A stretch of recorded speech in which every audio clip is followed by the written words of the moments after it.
মা এখান থেকে ভেজিটেবিল চপ কিনছে।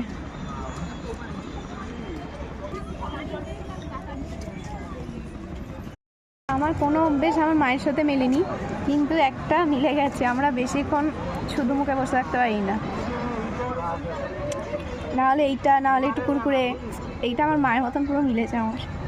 এখন বাবা চলে এসছে আর মা বলছে মশায় বেশিক্ষণ বসতে পারছি না আমি, তাড়াতাড়ি যাবি। আর একটু চা নিয়ে নিচ্ছি। নিয়েছি দার্জিলিং, এই না দীঘাটি। টাটা দীঘা, আবার যেন আসতে পারি তোমার কাছে।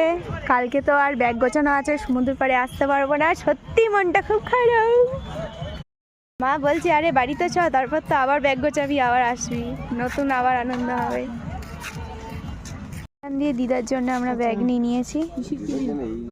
আমরা সবার জন্য নেওয়া হয়ে গেছে, এখানে পিসি আর দিদার জন্য সবার জন্য নেওয়া হয়ে গেছে।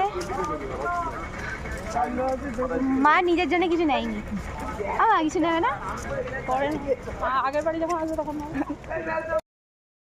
এখন খাবার নিতে এসেছিলাম আর এখানে কারেন্ট চলে গেছে, ভাগ্যটাই খারাপ।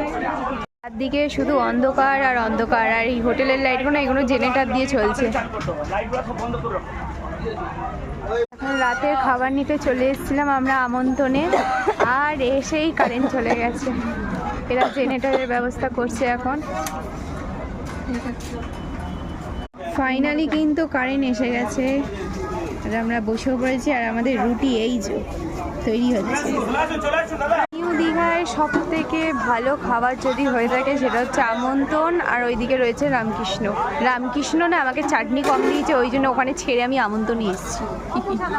আমরা রাতের খাবার নিয়ে নিয়েছি। এই বাবা কি ভারী রে।